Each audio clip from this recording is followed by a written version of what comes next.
なんでと。せっかくいいんだから喜びたいじゃないって思いますよね。それが今回の話なんですよ。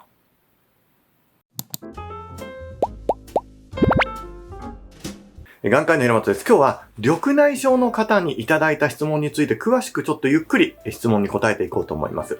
今日お答えする質問は手術って言われたんだけれども、実際どんな感じなのかすごく嫌だなって思う方についてのお話とか、目薬一生懸命頑張ったりいろいろやってるんだけれども、なんかうまくいかないんだけど、なんででしょうか、なんだろうっていうふうに悩んでしまう。そんな方の疑問にお答えしていこうと思います。一つ目の質問です。ちょっと長いですからちょっとゆっくり聞いてください。今日、毎月1回の緑内障定期検査に行ってきました。月に1回検査を受けている方ですね。先々月までティッシュを使って目薬を抑えていたのをやめたら、眼圧が右11、左10ですか。それから同じ方法で目薬さしてました。右が14、左が13でミケレナに変更になりました。溢れ出た目薬で、まぶたと目のかゆみが出たのもあり、副作用のこともあり、ということです。だから副作用とかいろいろあって、ちょっと変更ですって感じですね。ですが、エイベリスっていう目薬ね、は下を向けた途端にポトンと落ちてしまい、ちゃんと入ったか不安で、2、3滴刺してしまうことがあったんで、主治医にもう1ヶ月エイベリスで頑張らせてくださいとお願いしました。10、11の眼圧はたまたまだったんでしょうか。毎日同じ時間5分目薬で抑えて頑張ってるのに詳しくて泣けてきました。眼圧は必ず両目同じような数字になるんですか？右20、左13、左右で差が大きく出ることはあるんでしょうか？ミケルナきつい目薬ですか？って、いくつかの質問があるんですが、まず、眼圧は一喜一憂しちゃいけないよって僕よく言ってんですよ。で、この時みんなが聞いてんのは、悪くなった時にあんまりショックを受けないでねっていうことをみんな思ってると思うんですよ。眼圧がいつも16だったのが今日13だった。そして13だった、13だった、13だった、また16、17、18になっちゃった。これはもうやだなと思ったら、また戻ってくることもあるから心配しないでねという意味もあるんですが、逆もあるんですね。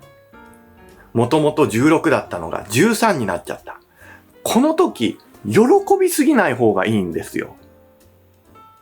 つまり、悪くなった時ショック受けないでっていうね、この気持ちもあるんだけど、同時に良くなった時喜びすぎないでっていうのもあるんですよ。なんでと。せっかくいいんだから喜びたいじゃないって思いますよね。それが今回の話なんですよ。つまり、良かったことをあまりちょっとポジティブに取りすぎると、次悪かった時結構ショックになっちゃうんですよね。なので、良く出ようが悪く出ようが、もちろんちょっと嬉しくなるよ。ちょっと良かったら嬉しくなるんだけども、それを取りすぎてしまうと、次悪かった時結構凹んでしまうから、いやいや、ちょっと喜びすぎないように喜びすぎないようにってちょっと抑えてほしいのよ。その代わり、悪くなった時、悪くなったっていうのも抑えてほしいわけよ。だから気持ちの波とかもそうですよね。例えば、躁うつ病っていう方がいらっしゃるんだけど、テンションが高くなったり、かなり落ちる方がいる。この躁うつ病って、落ちるのを落とせばいいじゃないのって。上がるのって気持ちが上がるだけだからいいじゃないのって思われがちじゃないですか。違うんですよ。躁うつ病の人って、層も下げてあげなきゃいけないの。そうすることによって、あまり波が少なくなって、気持ちの、抑揚が少なくなって、全く真っ平らは良くないんだけども、ショックが少なくなったり、はたまた、興奮しすぎたりっていうのは少なくなって、心が落ち着くよってことなんですよ。目の病気もそうで、視野が悪すぎてもショックを受けちゃいけないし、良すぎてもあまり喜びすぎると、その後しっぺ返しが来ることがあるので、ちょっとそこ気をつけてほしいなっていうのはまず1個目のアドバイスになります。2個目として、頑張っているから結果が出るかっていうと、意外と違うこともあるよと。もちろん、あなたの努力は必ずある程度の効果にはなります。ただ、綺麗な効果になるとは限らないんですよ。逆に、適当にやってるのに結果が出ちゃうこともあるんですよね。結構そういうのって世の中にあると思うんですよ。例えば、タバコは体に良くないよって言ってんだけども、タバコをバンバン吸ってるけど長生きする人もいれば、タバコを気をつけて、健康に気をつけてるのに長生きできない方もいらっしゃるわけですよね。じゃあ、努力することが意味ないかっていうと、そうではないんですよ。あくまでなんていうかな、統計的にはやっぱり頑張った方がいいし、もしその頑張った人が実は長生きできなかった場合ね、頑張らなかったらもっと悪かったかもしれないわけなんですよ。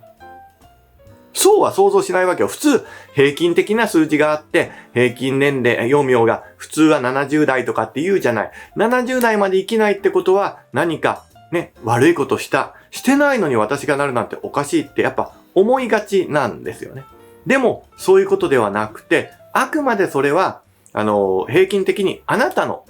ベースを上げてくれるもんなんですよね。だから、頑張ったけど結果が出ないこともある。でも、頑張りは無駄じゃないんですよ。ちょっとそこを勘違いしないでほしいんですよね。だから、頑張っても結果が出ないけど、出ることも多い。で、絶対出るわけではないのよ。絶対が保証されたら、結構みんな頑張れるんですよ。勉強とかもそうだよね。こんだけ勉強すれば絶対成績上がりますってやったら、もう楽しくてどんどん上がっていくんだけど、頑張ったけど全然覚えられないとかって、それがあるから、勉強ってできる人もできない人も、運動もそうだよね。ダイエットしようとして運動するんだけど、すぐに痩せるかっていうとそうでもない。で、適当にやってるとき痩せちゃったりして、これ意味ないじゃんってやめちゃったりする。でもそうじゃないんですよね。運動とかそういうのが大切になってくるので、だから、あまり、なんていうか、気負わずにできることをやるっていうぐらいに思っていただけるといいかなって思いますと。で、両目の眼圧は同じような数字に必ずなるとは限りません。左右差が出る方もいらっしゃいます。ただ、あまりにも左右差がある場合はなんか、変化があるかなって思いますね。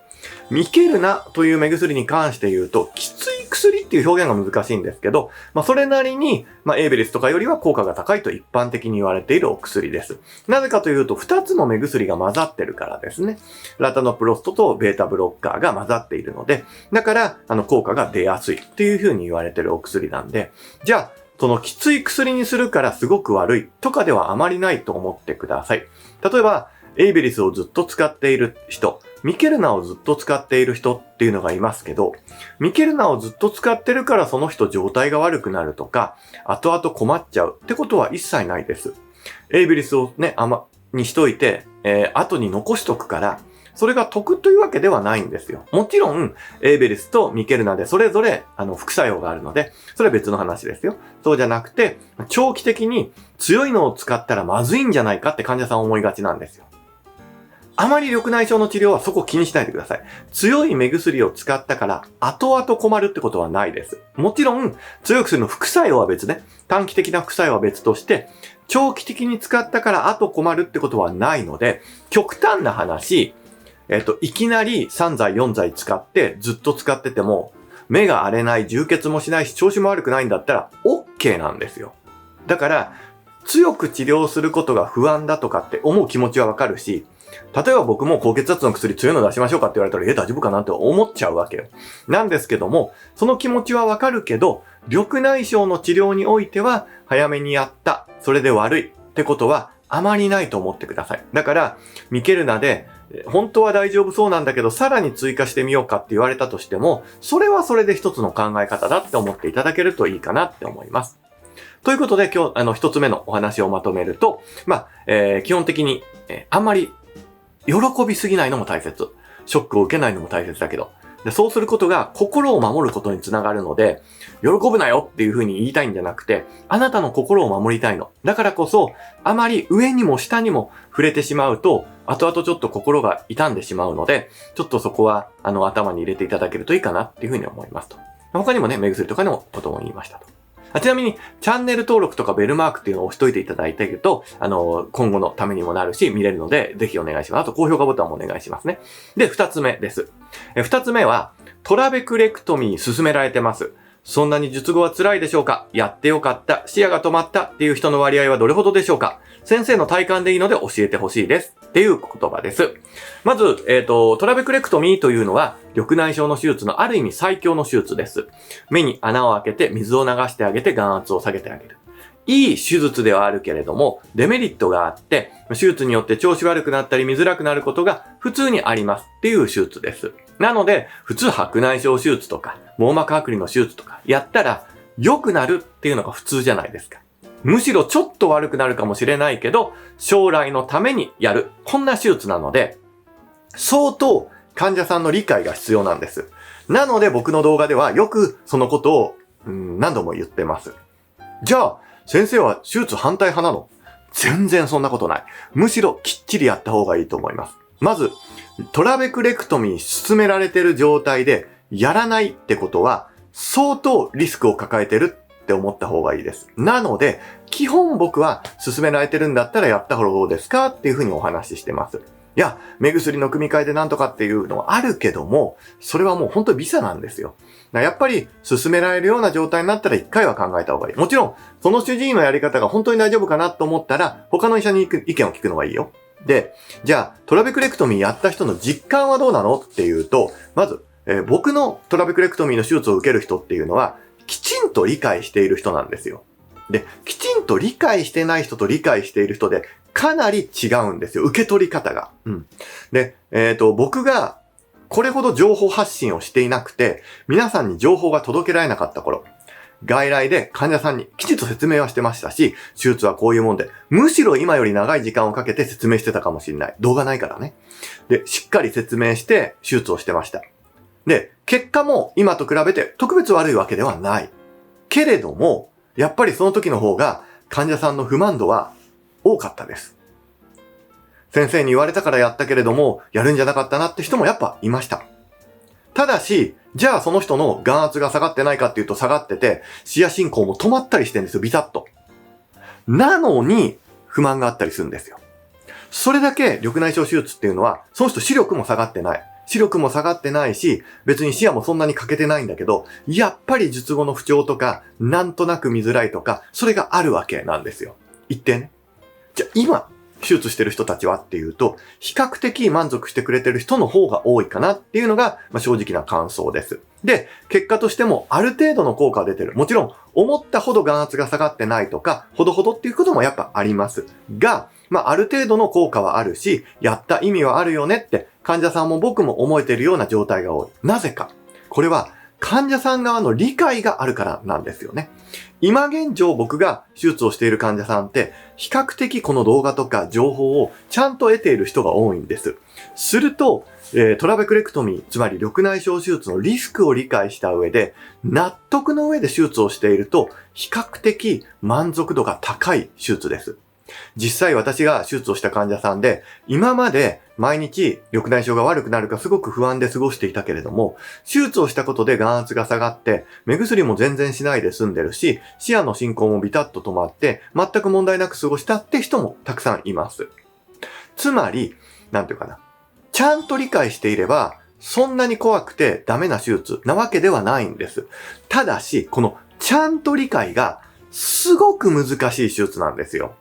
普通、手術しますって言ったら良くなるものなのに、やって、なんだか調子悪くなったりなんかするってことをご理解いただいた上での手術になってしまう。ただ、決して変な手術ではないし、かなりの効果を持った手術であるので、もし勧められていて、きちんと信頼できる先生であるんであれば、きっちりとお受けになる方がいいというのが僕の基本的な考え方です。なんか先生悪いことばっか言うから進めないんじゃないの？そんなこと一切ないです。むしろきっちりやった方がいいよ。そしてかなりいい手術だよとは思っています。ただ、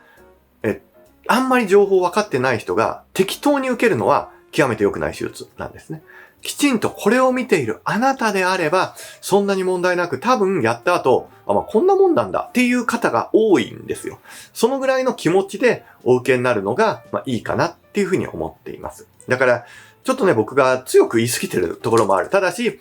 実際それで分かっていなくて不満に思う方はすごく多い手術なので、分かっていれば、それなりの納得感と、そして満足得られる結果を得られる人が極めて多い。それは僕の手術とかではなくて、一般的にね、どこで受けようと、そういうことが多いと思ってくださればと思います。なので、ぜひぜひ積極的に受けることも考えていただければと思いますね。こんな感じで、いろいろ今後もアップしていきます。疑問、質問、基本的には、サブチャンネルでお答えしたり、こうやって長い時間をとってメインのチャンネルで皆さんにお役立ち、するようにご紹介していきますので、ぜひぜひコメント欄とかに書いてくださればと思います。今後ともよろしくお願いします。